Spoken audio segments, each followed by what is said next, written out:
Donc, bon matin tout le monde, bienvenue à l'EBCRS ce matin pour une continuité d'enseignement, notre message sur le sujet du discipulat, les enseignements discipulaires. Et le titre de notre message de ce matin, c'est la force dans la foi. Et la lecture de ce matin, on va la prendre dans Romains au chapitre 14. Donc, on va lire quelques versets, après ça, on va sauter quelques versets, puis on va continuer notre lecture. Romains 14, puis vous pourrez garder votre place dans Romains 14 tout au long de la lecture. On va aller dans 14, 15, on va faire des petites visites dans Romains aujourd'hui à travers notre message de ce matin. La force dans la foi. Romains 14, verset 1. Faites accueil à celui qui est faible dans la foi.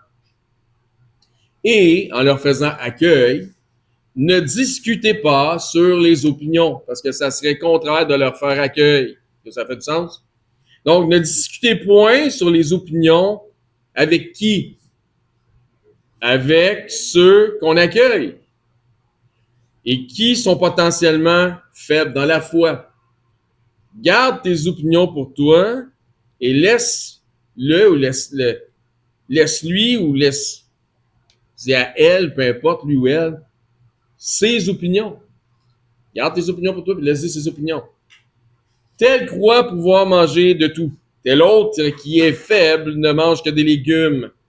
Donc, il y a un potentiel de facteur de division à Rome sur l'alimentation. C'est ce qu'on voit ici. Un potentiel facteur de division à Rome sur l'alimentation et Paul va se servir de cette situation potentielle pour donner des instructions qui sont spirituelles. Il va prendre une situation que les autres vivent, qui est terre à terre au jour le jour. Il va spiritualiser cette situation-là. Que celui qui mange ne méprise point celui qui ne mange pas. Et celui qui ne mange pas ne juge point celui qui mange. Car Dieu l'a accueilli. Pas de mépris ni de jugement sur des questions d'opinion. Pas de mépris ni de jugement sur des questions d'opinion qui pourraient, par ricochet, affecter la foi de quelqu'un qui est plus faible dans la foi, pourrait affecter la foi de certains. Qui es-tu, toi qui juges un serviteur d'autrui? S'il se tient debout ou s'il tombe, ça regarde son maître et le maître est Christ. D'accord? Mais il se tiendra debout car le Seigneur a le pouvoir de l'affermir. Le juste tombe 7 fois et se relève. Nous pouvons juger selon une saine justice. C'est quand il dit qui es-tu toi qui juges? C'est pas on peut pas juger, hein? Sinon on n'aurait pas de jugement, ça ferait pas de sens. Mais dans le contexte qui est précisé là, il ne passe pas de jugement par ton opinion. Il dit ici, donc on peut juger tout le temps selon une saine justice, mais non pas selon une justice qui nous est propre. Ça ferait en sorte que ça engendrait un esprit légaliste. Continuons. Tel fait une distinction entre les jours, tel autre les estime tous égaux. Que chacun ait en son esprit une pleine conviction. S'il y en a un qui, dans son esprit, est pleinement convaincu que tous les jours sont égaux, parfait. S'il y en a un dans son esprit qui pense qu'il y a des jours qui sont différents, qui devraient être plus honorables, c'est correct. Un n'a pas à blâmer l'autre, puis l'autre n'a pas à blâmer l'autre, etc. et vice-versa. Comme je l'ai déjà dit dans un message il y a longtemps de ça, fais tes affaires, puis mêle-toi de tes affaires. C'est bon? Sautons au verset 16 maintenant. Que votre privilège ne soit pas un sujet de calomnie. Le monde, ce monde qui ne prend pas les Écritures pour gérer leur vie, ce monde nous parle sans cesse de formes de privilèges. Mais non pas sans calomnie. C'est des privilèges, quand le monde parle de privilèges, c'est tout le temps au dépens de quelqu'un d'autre. C'est tout le temps une question de calomnie. C'est tout le temps, il y a une victime à quelque part quand ça parle de privilège. Ici, que votre privilège ne fasse pas de victime. Que votre privilège ne soit pas un sujet de calomnie. pas de ça dans l'Église, s'il vous plaît. Car le royaume de Dieu, justement, parlant d'Église, ce n'est pas le manger et le boire, mais la justice, la paix, la joie et le Saint-Esprit. Comme je vous ai dit, Paul va prendre une situation qui est terre à terre, il va la spiritualiser. Donc, c'est pas nécessairement qu'il se concentre sur ce que tu manges ou ce que tu bois, peu importe, mais il fait un énoncé général sur des situations potentiellement similaires. Car le royaume de Dieu n'est pas le manger ni le boire, mais la justice, la paix, la joie par le Saint-Esprit. Verset 18. Celui qui sent Christ, comme je l'ai dit tantôt, le serviteur, celui qui est serviteur de Christ, Christ étant le maître. Celui qui sert Christ de cette manière, avec justice, paix et joie, celui qui sert Christ de cette manière est agréable à Dieu et approuvé des hommes. Ainsi donc, cherchons ce qui contribue à la paix et à l'édification mutuelle, c'est-à-dire les choses qui nous bâtissent les uns les autres et non pas quelque chose qui nous détruit les uns les autres. Donc, toujours dans l'optique du discipulat, ce que le texte que nous venons de lire ce matin nous aide à comprendre, c'est qu'il peut y avoir dans une même assemblée deux catégories de croyants. Un, les faibles dans la foi. Deux, les forts dans la foi. Les recommandations de Paul sont claires. Il s'agit ici, dans ce qu'il annonce, d'une manière civilisée. Il s'agit d'une manière civilisée d'agir dans le corps de Christ qui est l'Église. Pas avoir de mépris les uns pour les autres, etc. Parce qu'un approuve, l'autre désapprouve. Donc, Paul exprime ici qu'il y a ce qu'il appelle les faibles et les forts. Il y a des forts.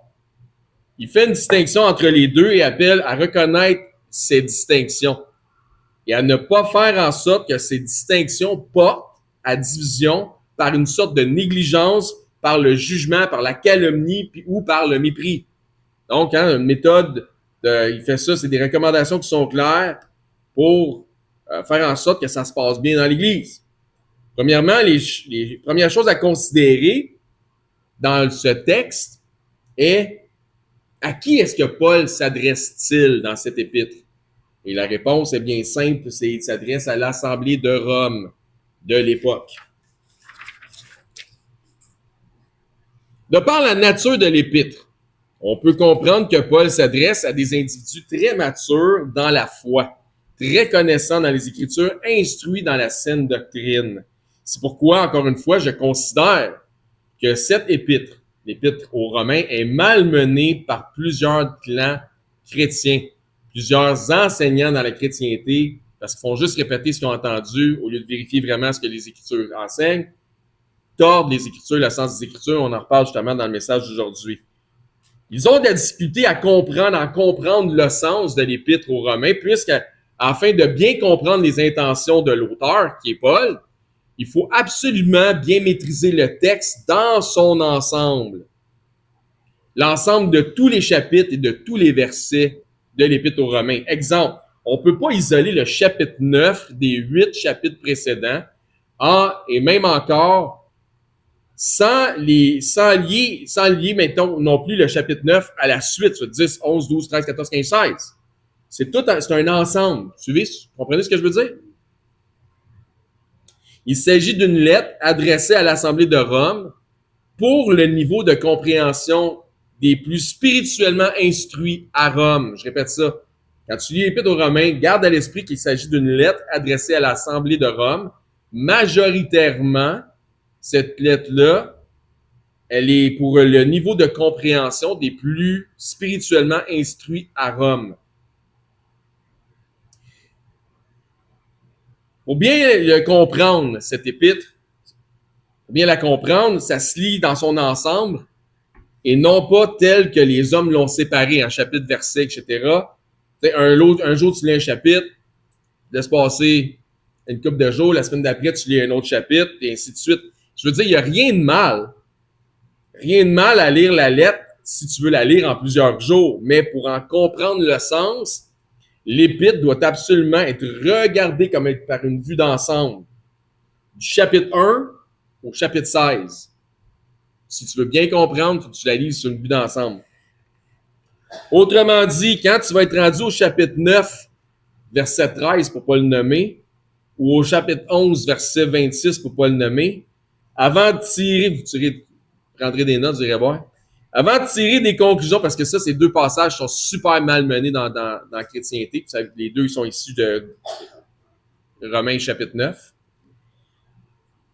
Donc, quand tu vas être rendu au chapitre 9, ou au chapitre 11, ou peu importe, avant de tirer des conclusions, souviens-toi donc méticuleusement qu'il y avait 8, 9 ou 10 chapitres avant d'arriver à ce chapitre-là.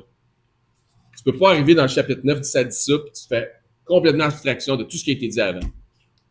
Non seulement ça, mais il faut que les conclusions fassent du sens avec l'ensemble de l'œuvre de Paul, que l'on retrouve particulièrement dans les épîtres pauliniennes.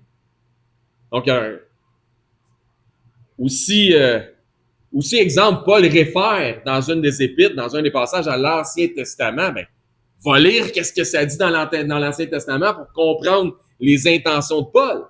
Parce qu'il y a plein de références à l'Ancien Testamentaire que Paul fait dans les épîtres. Pierre fait la même chose.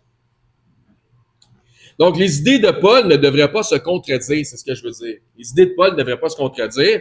Sinon, si ça se contredit, c'est juste que tu as mal compris les intentions de Paul. Parce que ça ne peut pas se contredire. Pas, hey, Paul, il se contredit. Il ne se contredit pas, c'est que c'est toi qui comprends mal.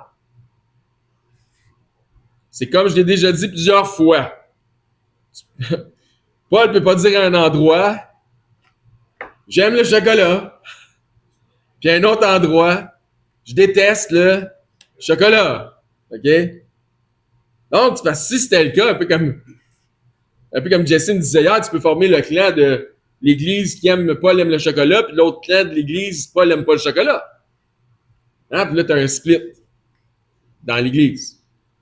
Quand t'en fais, si tu lis conformément au contexte, puis tu regardes une vue d'ensemble du chapitre 1 au chapitre 16, tu vas te rendre compte que Paul se privait pas volontairement de chocolat juste parce qu'il était diabétique. Donc, ne pas isoler un texte en dehors de son contexte. Je vais vous montrer un exemple. Romains chapitre 11, verset 26. Est-ce que quelqu'un peut me lire ça? Moi, je sais déjà ce que ça dit. Fait. Dis, lis-moi ça à voix haute, s'il vous plaît. Et ainsi, tout Israël sera sauvé selon qu'il est écrit. Le libérateur viendra de Sion et il détournera de Jacob les pieds. Merci beaucoup. Donc, là, tu viens de lire Paul, chapitre 11, verset 26, qui dit « Tout Israël sera sauvé », fait que tu sautes aux conclusions. Dieu va sauver tout Israël! OK, parfait. Peux-tu me lire chapitre 9, verset 27? Quelqu'un peut me lire ça? Chapitre 9, c'est avant le chapitre 11, hein? Pauline, lis-nous ça à voix haute. Isaïe, de son côté, s'écrit au sujet d'Israël. Quand le nombre des fils d'Israël serait comme le sable de la mer, un reste seulement serait sauvé. Ah ben là, faut savoir, si tu un reste ou c'est tout, Israël? Ah, tu vois? Donc, si j'isole le chapitre 11, je fais dire de quoi? Mais si j'isole le chapitre 9, je fais dire de quoi? Et si j'ai mis en relation ensemble, c'est comme si Paul dit « J'aime pas le chocolat, puis j'aime le chocolat ». Ah non. C'est que tu comprends pas. C'est que tu interprètes mal. Laisse les Écritures s'interpréter par elles-mêmes. Si tu fais une vue d'ensemble, là, c'est un autre sujet, là, je n'irai pas là-dedans aujourd'hui, mais c'est un autre sujet. C'est juste vous montrer un exemple. Comment tu peux tordre les Écritures puis mal comprendre les Écritures juste parce que tu n'as pas le discernement spirituel de bien étudier l'ensemble des l'Épître. Voilà. Donc, hein, tu ne peux pas dire aime le chocolat ou aime pas le chocolat. Donc, c'est un exemple que je voulais vous montrer. Ah, regardez ce que j'ai fait, là. Regardez ce que je viens de faire. Je viens de vous faire une genre de métaphore avec Paul et le chocolat. J'espère que vous savez qu'il n'y a aucune mention du chocolat nécessairement dans les Écritures. Je me fie à ça, là. De plus, ce que je viens de vous dire n'est pas non plus en lien direct avec notre texte d'ouverture qui parle de manger ou pas manger en disant tu dois pouvoir manger tout. Ça a pas, mon histoire de chocolat n'a même pas rapport avec ça, là. Je prends pour acquis que vous avez tous la maturité et la connaissance intellectuelle, sinon spirituelle, de savoir que je ne fais pas une emphase directe sur le chocolat. Est-ce qu'on se comprend? Excellent. Ce que je viens de faire est extrêmement similaire à ce que Paul se permet de faire avec ceux de Rome. C'est un exemple que je voulais vous donner en faisant ça. Ce que je viens de faire, c'est extrêmement similaire. Paul prend pour acquis leur intelligence comme je prends pour acquis votre intelligence. Et il prend pour acquis leur compréhension à ceux de Rome pour exprimer des choses qui vont au-delà de ces énoncés. Comme mon histoire de chocolat, ce que j'essaie de vous enseigner, ça va au-delà du chocolat. Ça va au-delà de juste des mots que j'utilise. Autrement dit, il leur mentionne des choses et il prend pour acquis que par leur maturité, il n'y a pas nécessairement besoin de tout décortiquer ce qu'il dit, de donner des explications à pu finir, à faire de la démystification à pu finir avant de faire comprendre le message. Il prend pour acquis qu'ils sont déjà rendus là, fait qu'il peut passer le message de cette façon-là, puis ils vont comprendre ce qu'il veut dire sans qu'il y ait besoin de tout décortiquer, puis expliquer, puis justifier. Mais s'il rentrait un nouveau venu présentement, au moment où je parle de chocolat, puis s'il y a personne qui va voir ce nouveau venu-là à la fin pour l'aider dans sa compréhension des choses, peut-être qu'il va croire que les chrétiens dans cette église ici n'ont pas le droit de manger de chocolat ou qu'on donne des tablettes de chocolat gratis, il ne comprendra rien. Tu comprends ce que je veux dire? Donc, puis c'est pas parce que c'est un sans génie, c'est juste que la personne n'est pas rendue là, il a manqué un bout, il y a quelque chose qu'il ne comprend pas. Donc, dans ce sens, les forts doivent supporter les faibles. De même, lorsque Paul s'adresse à ceux de Rome, il sous-entend qu'ils vont comprendre le sens spirituel des exemples concrets qu'il leur donne. Et ce, sans qu'il ait besoin de leur donner davantage d'explications. C'est pourquoi dans cette épître est aussi et autant malmenée dans la chrétienté, parce que plusieurs de ceux qui la lisent et qui cherchent à en donner l'interprétation ne la lisent pas avec l'esprit et la maturité de ceux de Rome. Romains 14, je vous avais dit gardez votre place, on va y retourner, notre texte d'ouverture. Ça termine donc quand ils essaient d'en donner une interprétation, puis ils font pas selon une vue d'ensemble, puis ils prennent pas ça selon la maturité des gens de Rome, ça termine donc souvent en tordage d'écriture, exactement comme le dit l'apôtre Pierre concernant les écrits de Paul. Pierre dit que les écrits de Paul, lorsque les églises les reçoivent, certains tordent le sens de ce que Paul dit, parce que c'est compliqué pour eux autres à comprendre, parce qu'ils n'ont pas la maturité spirituelle, puis ils se donnent pas vraiment l'effort de le faire. Puis, il dit, mais ils le tordent comme ils tordent les autres écritures, donc l'ensemble des paroles de Dieu, pour leur propre détriment. Donc, de même, dans notre texte d'ouverture, Paul leur parle de ce que l'un peut manger ou ne mange pas, etc. Mais évidemment que l'application de Paul ne se limite pas qu'à la consommation de nourriture. C'est un peu comme mon histoire de chocolat. C'est pourquoi il précise au verset 17 dans notre texte d'ouverture, puis vous pouvez garder votre place encore une fois dans Romains parce qu'on va y retourner, car le royaume de Dieu, c'est-à-dire contextuellement, lorsqu'il dit ici, car le royaume de Dieu, il fait référence à l'Église. Regardez comme il faut. Ce n'est pas le manger ou le boire, mais la justice, la paix, la joie par le Saint-Esprit. Il fait donc allusion à la nourriture comme j'ai fait allusion au chocolat, mais pour exprimer une application plus élargie. Mais étant donné leur maturité, ils ne sentent pas besoin, ils ne sentent pas d'avoir dans l'obligation d'aborder sur toutes les ramifications possibles de ce que ça représente le manger et le boire. Ils laissent le tout à leur bon jugement, étant convaincus de leur bon sens, ou si vous préférez, il est convaincu de leur saine intelligence, comme je suis convaincu de la vôtre pour mon histoire de chocolat. On peut facilement en déduire que Paul s'adresse selon lui à des forts dans la foi. Et comme il le dit ailleurs pour paraphraser, il va faire comme à Rome, comme les Romains. Autrement dit, il ne s'adresse pas ici à eux comme il doit s'adresser à l'assemblée des mélangés de son premier épître aux Corinthiens. Même que le ton change lors de son deuxième épître aux Corinthiens parce que par leur obéissance, leur compréhension spirituelle a pris de la maturité. Avez-vous noté ça? Le ton de Paul change entre son premier épître aux Corinthiens parce qu'ils sont tous mélangés, ils sont en division. Avec son deuxième épître aux Corinthiens, le ton change parce que par leur obéissance, leur compréhension spirituelle des choses, a pris de la maturité. Donc, comment maturer en Christ, maturer dans le Seigneur? Par l'obéissance, par la mise en pratique des instructions divines. C'est l'une des façons dans le disciple-là. De plus, il ne s'adresse pas à ceux de Rome comme à ceux de Galate, qui, eux, avaient besoin d'être repris dans leur égarement, qui, au contraire de ceux de Rome, par leur manque de maturité dans la saine doctrine, étaient en train de s'égarer de la foi.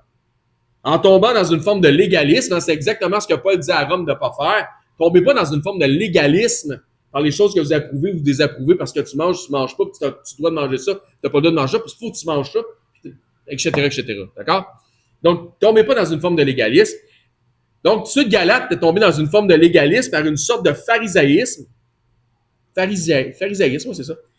Dans des hérésies judaïsantes qui dénaturaient complètement le message de l'Évangile. Ça, c'est ceux de Galate étaient comme ça. Ceci étant dit, tel que le mentionnait Paul, tel que je le mentionnais, Paul exprime qu'il s'adresse à des gens davantage de son calibre dans la foi, fort en connaissance doctrinale, fort en application spirituelle, donc fort en obéissance, lorsqu'il écrit à Rome. Mais il les exhorte à faire en sorte que leur force ne devienne pas des pierres d'achoppement envers les plus faibles dans la foi. Encore une fois, je répète ça, c'est bon pour tout le monde.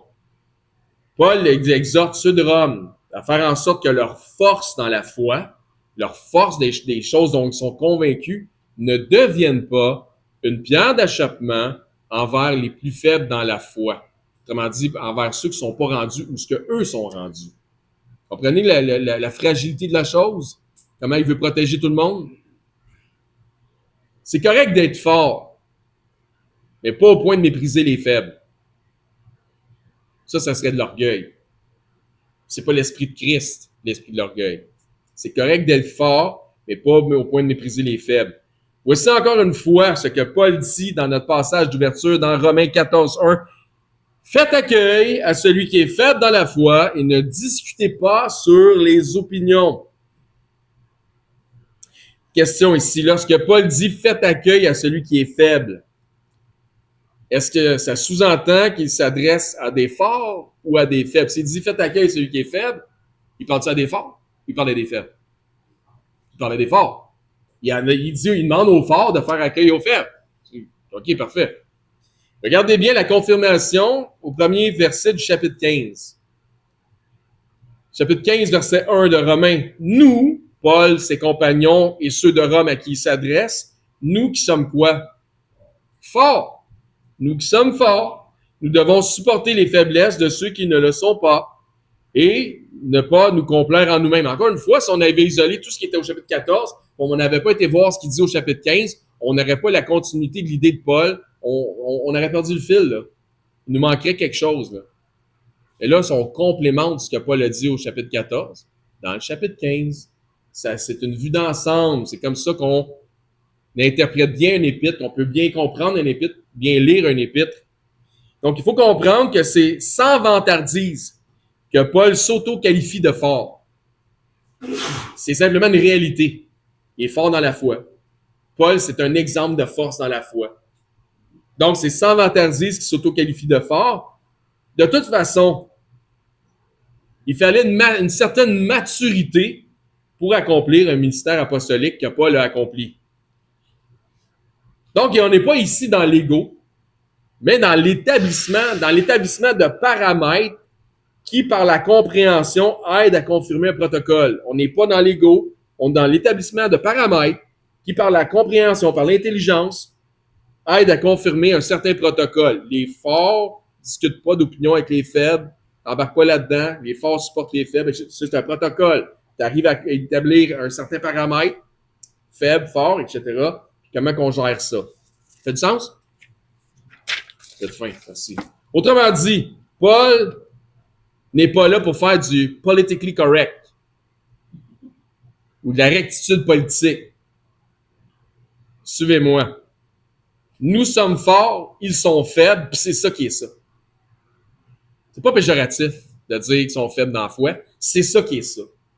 C'est pas du politique. Il était pas là, ouais, non, il minouche pas, là, c'est ça qui est ça. Nous sommes forts, ils sont faibles, c'est ça qui est ça. Puis passons maintenant à la réalité des enseignements bibliques. C'est ça que Paul fait. Boum, boum, boum. Passe à d'autres choses. Ça ne change pas l'esprit de Paul lorsqu'il dit que nous devons, par humilité, voir les autres comme étant plus excellents que nous-mêmes dans Philippiens 2-3. Encore une fois, il ne peut pas dire j'aime le chocolat, j'aime pas le chocolat. Il faut que ça fasse du sens. Ça ne change pas son esprit. Il n'est pas dans vantardise, il n'est pas dans l'ego. Il fait juste établir des paramètres qui sont clairs et qui devraient être clairs pour tout le monde. Puis il ne minouche pas personne, puis il n'est pas dans le politically correct. Il est dans la vérité, tout simplement. Ou lorsqu'il parle dans 2 Corinthiens au chapitre 12, il parle de ses propres faiblesses. Quand il dit « Quand je suis faible, c'est alors que je suis fort. » Ou Christ, c'est là que Christ est fort en moi. Allant même dans le même sens que le prophète Joël, quand Joël dit que le faible dit « Je suis fort ». Donc, il n'y a pas de condescendance de la part de Paul à se qualifier de fort lui-même et aussi ses compagnons puis ses interlocuteurs.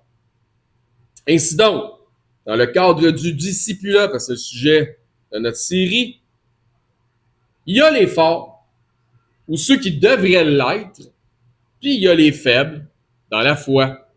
Donc, c'est quoi le titre du message de ce matin? Est-ce que vous vous souvenez?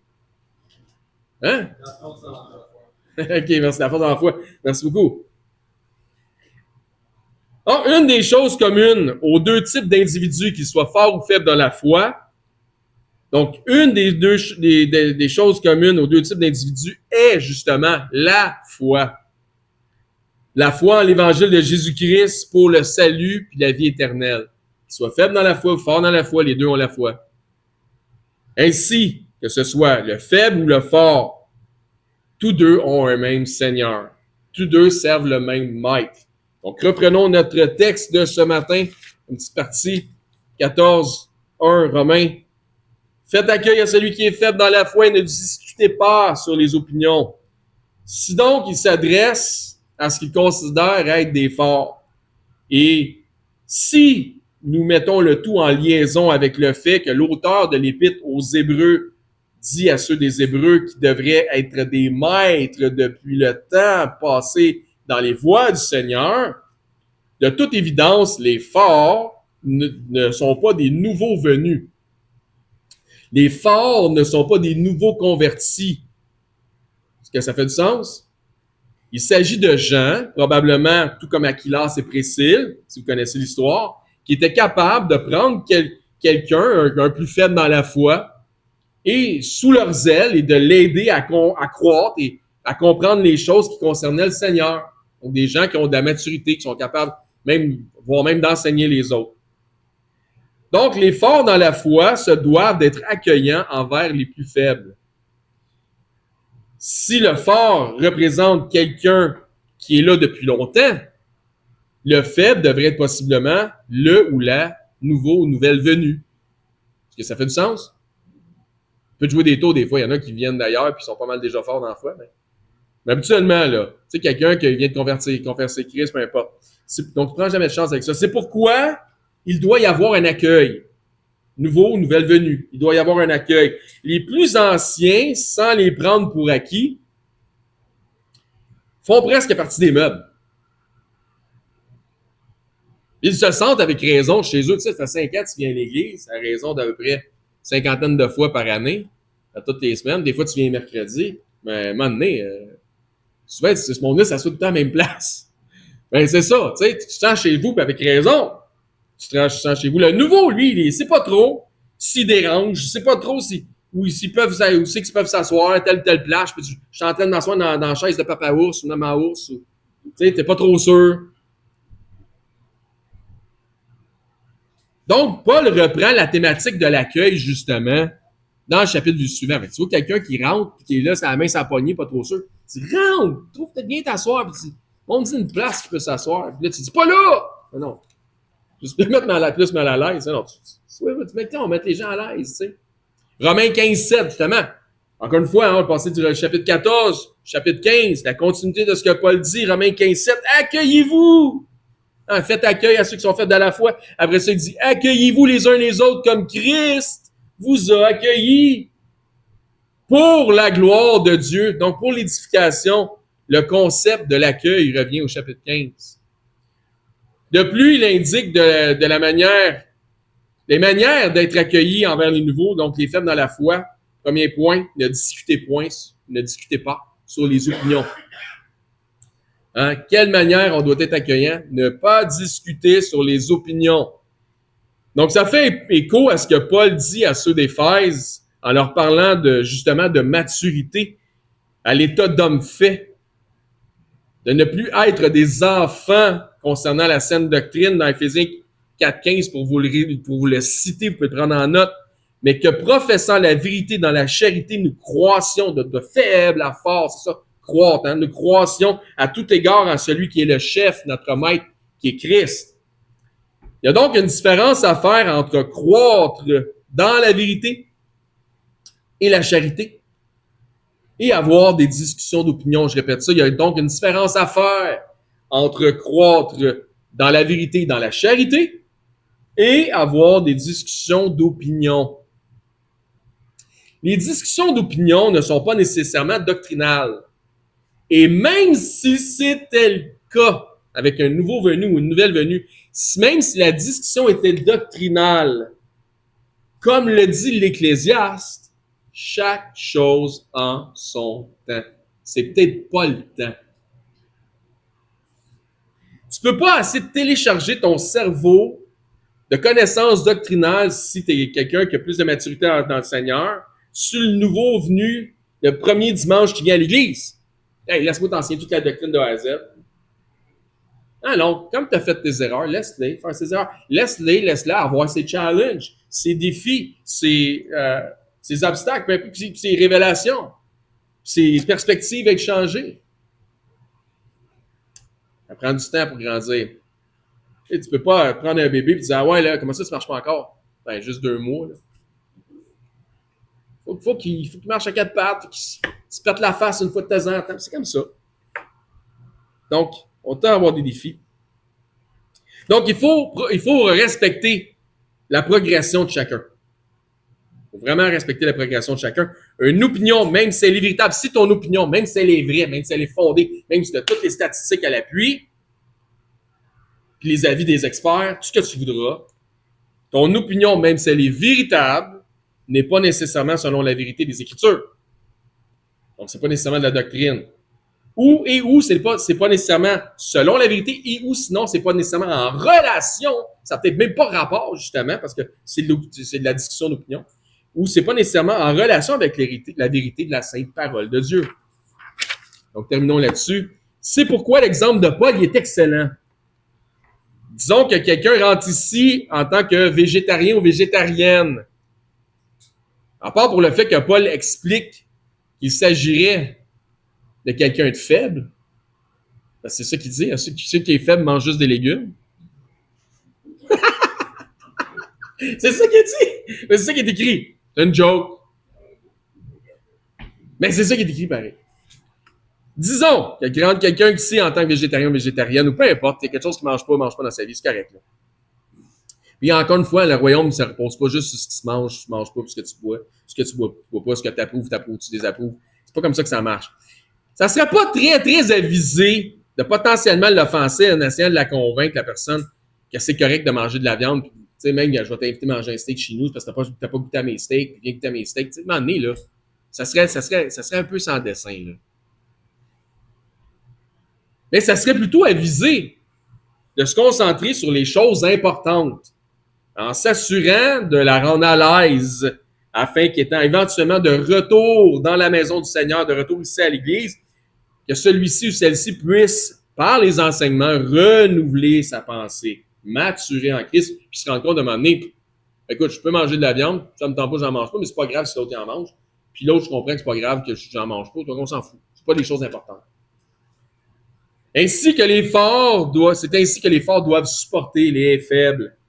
Dieu voulant, on va pouvoir continuer d'étudier le sujet dans notre prochaine étude sur le sujet du discipulat. Donc, la semaine prochaine, je réaffirme que c'est frère James qui va emmener la parole avec sa suite sur l'étude du livre Actes des Apôtres. Mais après ça, suite à ça, je voulais, mais ce sera mon retour pour la suite de ce message, ce genre d'enseignement sur le discipulat. Donc, conclusion de notre message de ce matin, les amis. Le titre est « La force dans la foi ». Ça, c'est le titre du message de ce matin. Sujet d'opinion, que ce soit la bouffe, que ce soit la politique, on ne doit pas se condamner les uns les autres parce que les choses qu'on approuve ou par les choses qu'on désapprouve. Ça serait une forme de légalisme, ça serait de l'ego, ça serait de l'orgueil, c'est pas l'esprit de Christ. Parfois, l'offense, attention par contre, parfois l'offense de quelqu'un qui est plus faible dans la foi va venir directement de la chair, directement d'ici, directement de la prédication de la parole de Dieu. Ça, c'est une autre réalité spirituelle. C'est pourquoi, entre nous, nous avons besoin de supporter les faibles. Ça se peut qu'il y ait quelque chose qui a été dit ici, puis ça vient de la parole de Dieu, mais c'est bon pour l'ensemble de tout, qui offense quelqu'un qui n'a pas la maturité des autres dans la foi. Mais c'est votre travail d'aller voir quelqu'un qui est faible dans la foi, et des choses que tu as entendues tantôt. Quand tu vas maturer, tu vas plus les comprendre. Donne-toi une chance. Viens donc dimanche prochain. OK? Donc, l'offense peut venir de la chair, par la prédication de la parole de Dieu, comme je dis, c'est une autre réalité spirituelle. Jésus n'a pas été cloué sur une croix parce qu'il n'avait pas offensé personne. C'est pourquoi, entre nous, on a besoin de supporter les faibles, à être accueillants et les inviter à revenir, parce que c'est aussi par les enseignements que Dieu façonne et transforme les individus. Donc, si un nouveau ou une nouvelle parle d'opinion avec vous, hochez la tête, souris, mords-toi à la langue, ça te démange de donner ton opinion, puis d'avoir une discussion, mords-toi à la langue, puis dites-lui ou dites-lui à elle ou à lui que vous avez hâte de les revoir la semaine prochaine.